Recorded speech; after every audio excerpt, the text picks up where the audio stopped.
Hi అండి. ఇప్పుడు నేను మీకు చూపించేది వచ్చేసి ఓల్డ్ హౌస్ అండి. ఇది లొకేషన్ వచ్చేసి బాలాజీ నగర్ అండి, ఖానాపురం ఇల్లందు రోడ్లో వస్తుంది. ఖానాపురం వెంకటేశ్వర స్వామి ఆర్చ్ ఉంది కదా, ఆర్చ్ నుంచి లోపలికి. సో ఇది డిస్టెన్స్ వచ్చేసి ఇల్లందు మెయిన్ రోడ్కి వచ్చేసి ఎగ్జాక్ట్లీ 1/2 కిలోమీటర్ ఉంటుందండి.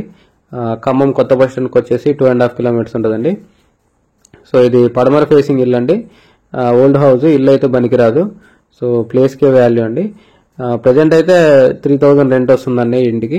సో దీని కొలతలు వచ్చేసి 30 ఫేసింగ్ 50 లోతు అండి. టోటల్ వచ్చేసి 167 గజాలు, 167 స్క్వేర్ యార్డ్స్. సో దీనికి వీధి పోటు ఉందండి. ఒక 5 to 7 feet వరకు వీధి పోటు పడుతుందండి. సో వీధి పోటు కట్ చేసి ఏమన్నా కట్ చేసి ఇస్తారు, ఉన్న ఫలంగా తీసుకున్నా ఇస్తారండి. సో ఇది టోటల్ ప్రైస్ వచ్చేసి 40 lakhs చెప్తున్నారండి. నెగోషియబుల్, కూర్చుంటే తగ్గుద్ది. సో వీధి పోటుతో కలిపి తీసుకొని పోటు పడ్డంత వరకు చిన్న షటర్ లాగా ఏదైనా వేసుకొని వెనక కన్స్ట్రక్షన్ చేసుకోవచ్చు అండి. లేదంటే అది వీధి పోటు పడ్డ వరకు కట్ చేసి ఏమన్నా ఇస్తారండి. సో ఇంట్రెస్ట్ వాళ్ళు కాంటాక్ట్ చేయండి, కింద నా కాంటాక్ట్ నెంబర్ ఉంటుంది. వీడియోని లైక్ చేయండి, ఛానల్ సబ్స్క్రైబ్ చేయండి. ఇలాంటి వీడియోస్ కోసం మన ఛానల్ని రెగ్యులర్గా ఫాలో అవ్వండి. Thank you.